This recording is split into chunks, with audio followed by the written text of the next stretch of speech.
This is the Lyndsay Stafford Show.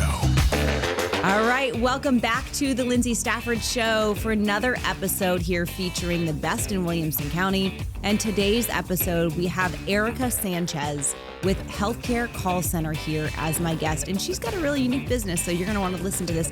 Erika, thanks for being here today. Thank you so much for having me. Happy to have you. It's amazing. We met through a mutual friend, and it's so great how we have all these connections here in Williamson County. Tell us a little bit about what you do, Erika. All right, perfect. So I have been here in Spring Hill for about 6 years and came a little bit before the rest of the people. And I very quickly joined the Spring Hill Chamber of Commerce and got plugged into the local community.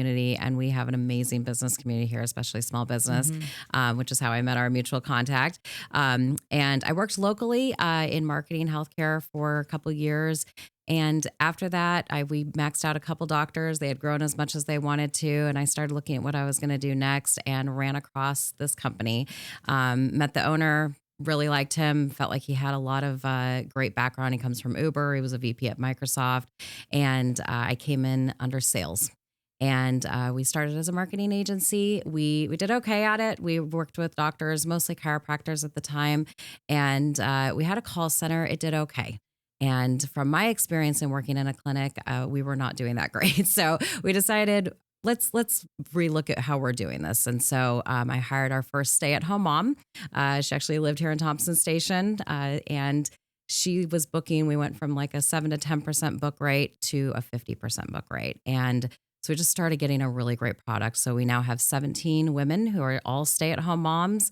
They are incredible with connecting with patients, talking to them about what they have going on, and just really being able to answer questions for them. So that's kind of where we've settled.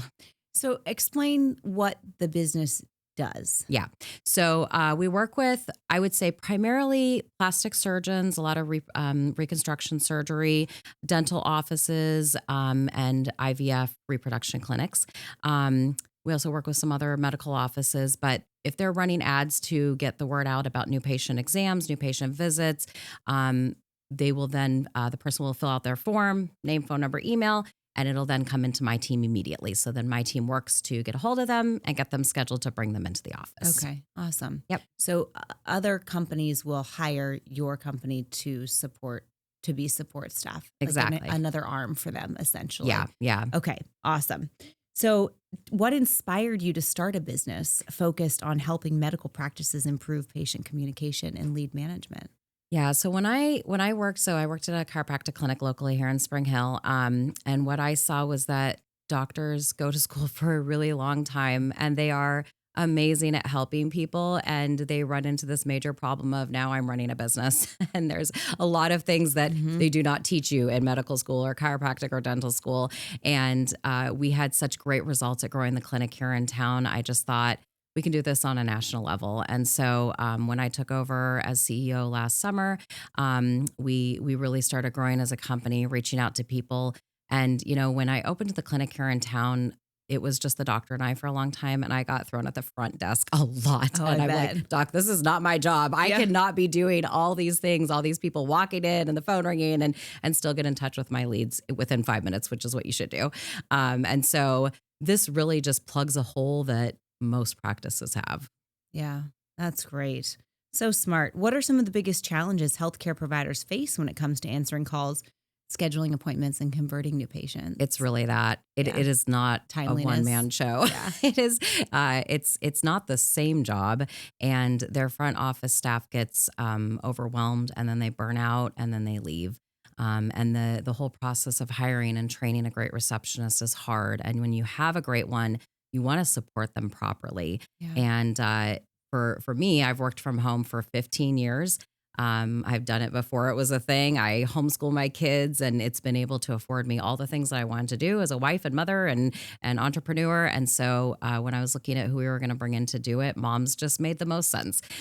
So this really just fills the hole for them because they all have it. If they start pulling their numbers and they look at missed call rates or how long it takes their team to respond to a text, they're leaving millions of dollars on the table. Yeah. So smart. And I love the mission to provide work for moms where they can still be present. That's actually what we do at Stafford Solutions too. I love that. I mean, we have some men on our team too. Right. But, We'll allow a couple in. yeah. But the women that work for us, all of them are moms that are able to integrate work and life. Yeah. And I love that. Everyone's remote for us. So Yeah, I love that. So how does a 24/7 US-based call center help medical practice improve patient experience and grow their business? Yeah, I think that especially in a day of AI, which we're going to be talking about in a little bit, but this is one area you don't want to touch with AI. I think that I know for me personally, if I get a phone call or if I call in and I hear AI, I actually just hang up.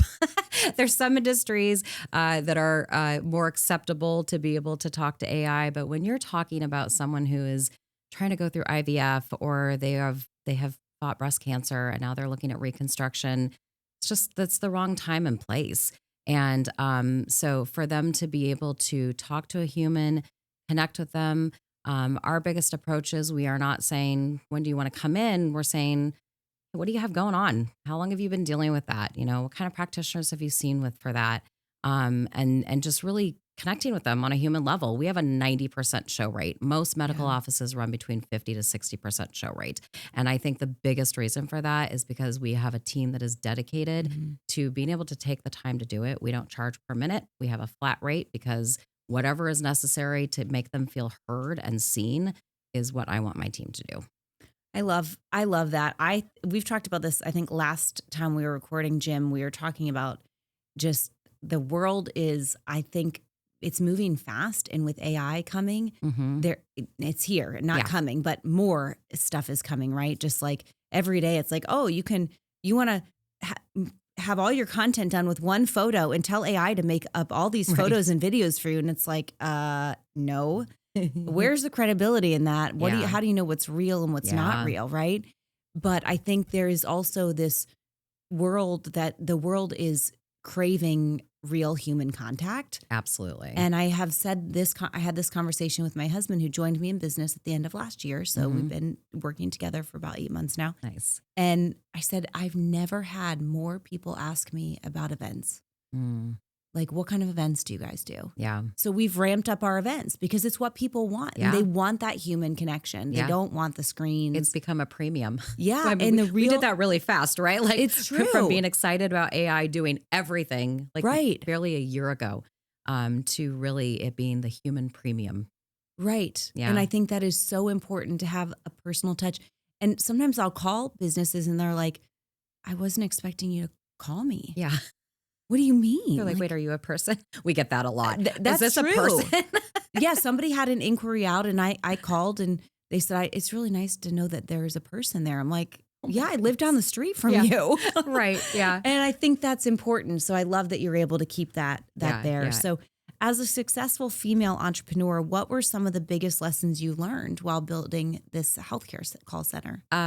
Learning to rely on people and taking the help and listening to mentors. The gentleman that owns the company has been an incredible support to me, has really just allowed me to take the reins and do what I want with it. And he really is just very supportive, which I have really appreciated. But as a woman asking for help, people always joke about how, men don't want to ask for directions and stuff, but I'll tell you, women are worse. Like we're like, I can do it. I can do everything all by myself. But I think part of it for me has been because I have a team full of women, we really just have an amazing relationship. And mind you, we are all remote, like all over the nation. And in fact, some of my back of house team, I still have, media buyers and graphic designers and they're all in India. So half of my team behind the scenes is in India and we're everywhere, but we get together once a week on a Zoom call and it's like family and we can bounce ideas off of each other. And, they're the ones talking to patients every day. I want to know what they are hearing. I am not married to any idea that we have. Right.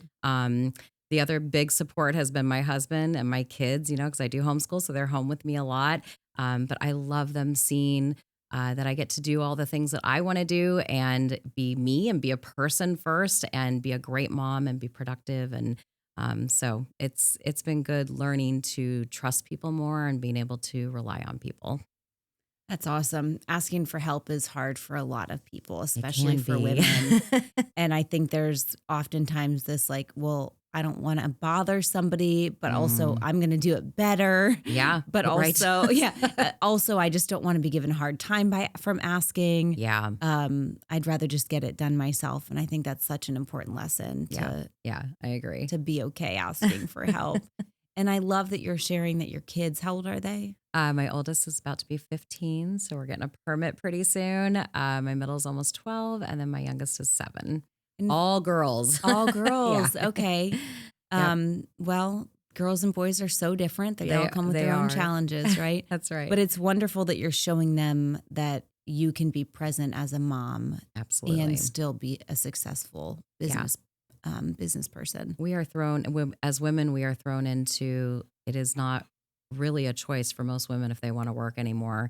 It's pretty necessary with the way things are. And so being able to still be a presence at home and still be able to spend time with them and support them in what they love and are passionate about. I have a ton of help. I have an amazing babysitter who comes a few days a week for a few hours while I'm on calls. And she's a huge support, like just pulling in all that support from all the places. And because ultimately I'm raising girls who are going to become women and, maybe mothers. And I don't want them to feel like they don't get to do the things they love when they're adults. Yeah.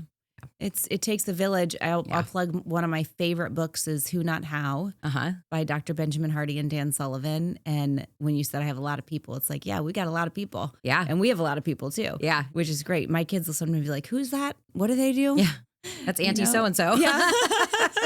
They're here for that because I don't want to do it. That's right. Yeah, that's awesome. So AI has become a major topic for businesses of all size and just in general.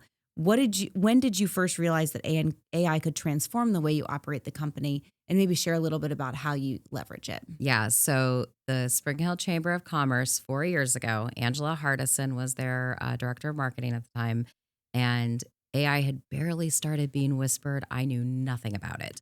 And she did a luncheon, chamber luncheon, and she talked about it and kind of explained it, like really dumbed it down for all of us because none of us knew what was going on. And I downloaded my first AI app. I downloaded Perplexity, which is still one of my favorites. And I started using it at that point. And, at that point for several years, it was really one prompt in, one prompt out. Yeah. It did a lot of it could write some content for you. It could, help you clean up an email. It could do all kinds of things. And it was really, really very cool. We adopted it pretty early, especially for copy on like meta ads and that kind of thing. Like that was very helpful. But it was about 9-10 weeks ago that our owner, Srinath, that he came to me and said, I have a new way of using AI and it's going to blow your mind. And I was like, all right. And I'm just going to preface this by saying I am not a coder. I am not techie. And I have not been on the forefront of anything techie ever in my life. And so he got me set up with it. And it's kind of a combination of 3 different platforms. And it really did change my life. It is rather than one prompt in, one prompt out.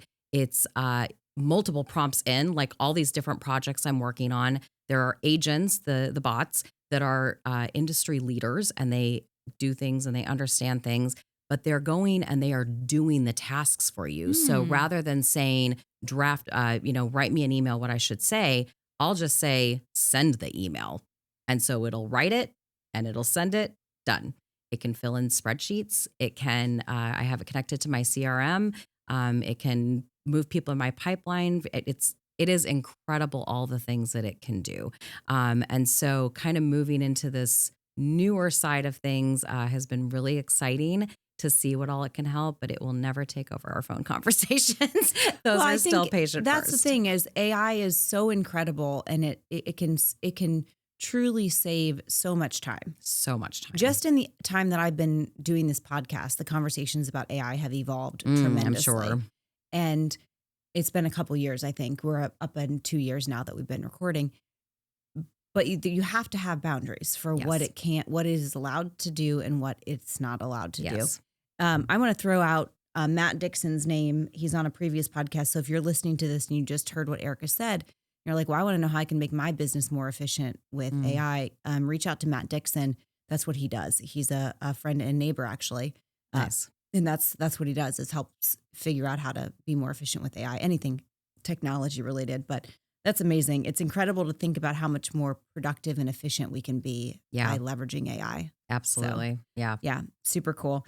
What are some of the most effective ways small business owners can use AI today to reduce cost and improve efficiency and save time? I would say start small. Don't try to do all the things. I have worked with several businesses helping them get this specific platform set up, because the nice thing about it, once it's set up, you don't have to be techie, then you just talk to it to get things done. But really start small, learn about it, listen to podcasts, follow some people, and see what is really going to be beneficial for you. I always tell people when I'm helping them get this system set up, I tell them, write down all the things that are time sucks for you, because that's where this is the best implemented.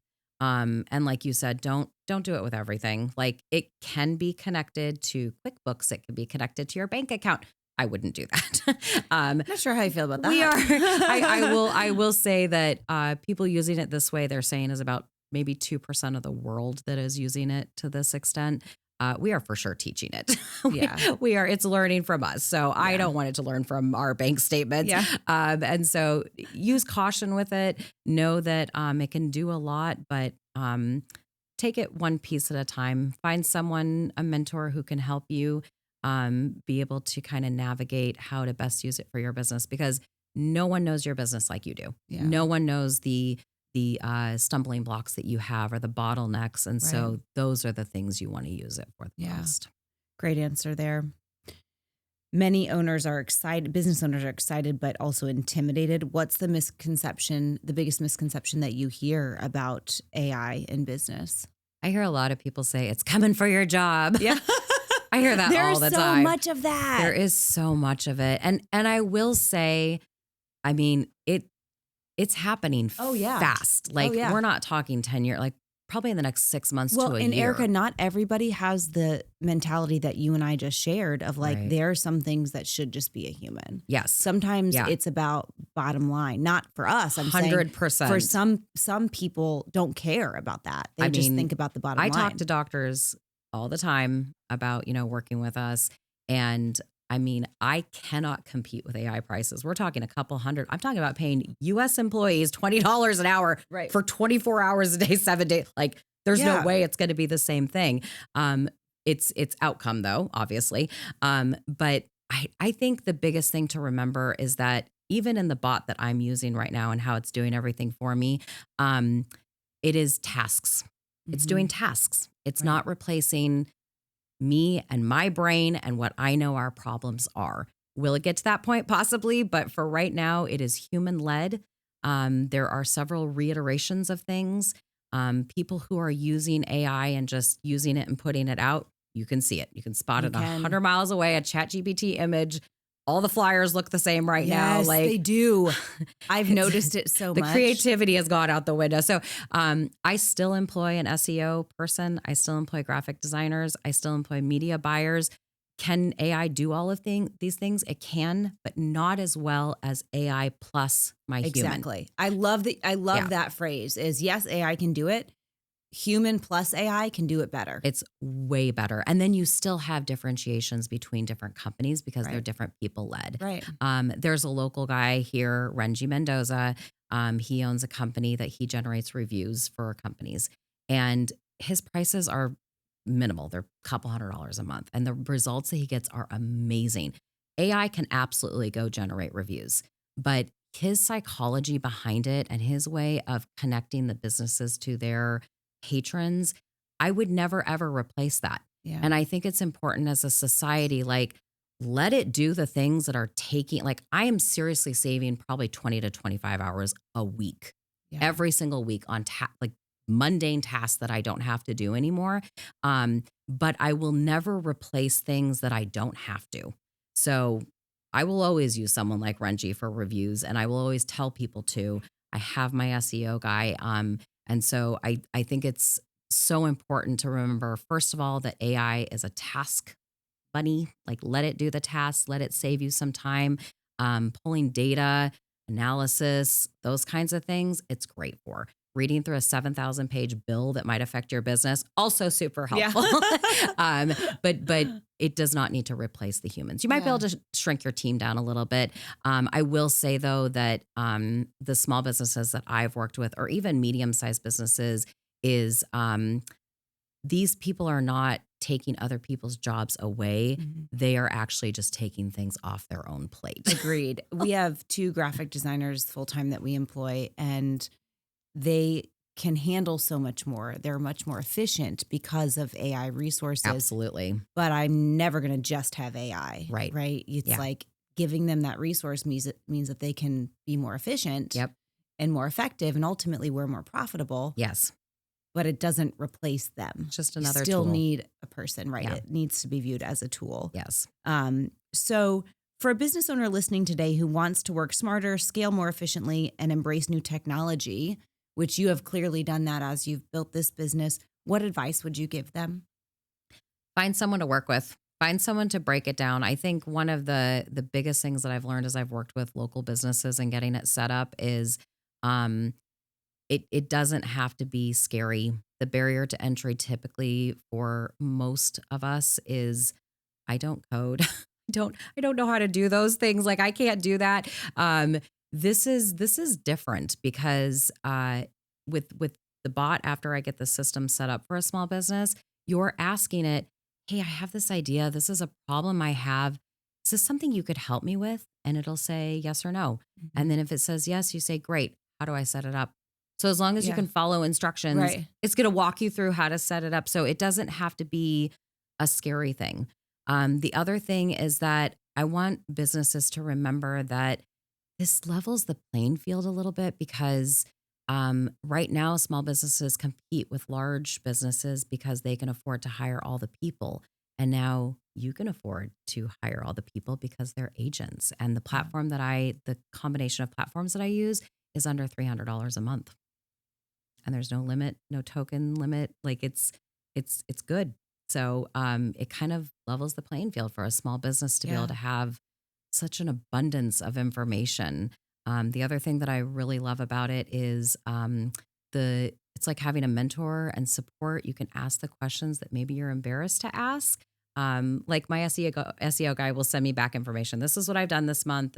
I'm like, fantastic. That is a really pretty graph. What does that mean? What does that mean? Yeah. Yeah. So I can put that into my bot and I can say, are we being aggressive enough? Are these good backlinks that we're using?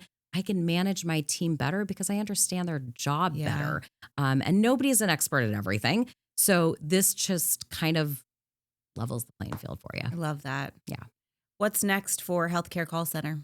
We are growing very quickly. And I spoke to a cancer center in New York the other day, a potential client, and they get like 6,000 calls a day. Like it's a huge, huge client. And he's like, that's a lot. Are you guys okay? I'm like, I mean, I'm not going to lie. It's bigger than most of the clients we work with. There is no shortage of stay-at-home moms who want to work. Right. None. And as long, and I don't care if they have gaps in their resume. I don't care what they've been doing for the past 10 years. I don't even care where they are when they do it. Honestly, if they're set up with a laptop and they could be sitting on the beach for all I care. Right. As long as they are giving that empathetic and great conversation with the patient and answering their questions and can schedule them, couldn't care less. So we are able to scale very fast as our clients need. Our goal is always to keep the clients. Like I know there's a lot of churn and burn in marketing, and it's a lot more work to bring on a new client. I would much rather just stay with our old ones. We've gotten so good with them. We know their businesses inside and out. And so, just growing with our clients and helping them figure out how to fill the holes and just kind of take that one piece off their plate so they're not having to mess with it. So you're growing fast and providing an opportunity for stay-at-home moms. So I'm going to guess that if you're hearing this and you're maybe a stay-at-home mom who says, hey, I kind of think that might be something I would be good at. I love taking care of people and I'd be open to that. Then maybe reach out to Erika. Erika, where can we find you? Yeah. So everything is Healthcare Call Center for all the socials, healthcarecallcenter.com. And my email is Erika at Healthcare Call Center. So, and it's ERIKA. ERIKA. Yep. We have, there's a lot of different, obviously we are 24/7, so we cover a lot of different shifts. And it's a great opportunity to be able to do the things that you want to do. Yeah, I love that. Erika, it was a pleasure having you on today. Thank you for Likewise. sharing. Great conversation about AI. I love what Thank you're you. doing, both with taking care of women and keeping them at home, but also providing an opportunity for better patient care. Yeah. Yeah, Thank you really so much awesome. again for having me. I appreciate it. Thanks for being here. Thanks for tuning in to the Lyndsay Stafford Show, whether you're watching or listening. If there's something in this episode that makes you want to share it with someone, share it with them. And by all means, we want you to like, share, comment, rate, review, and subscribe. We'll see you next time.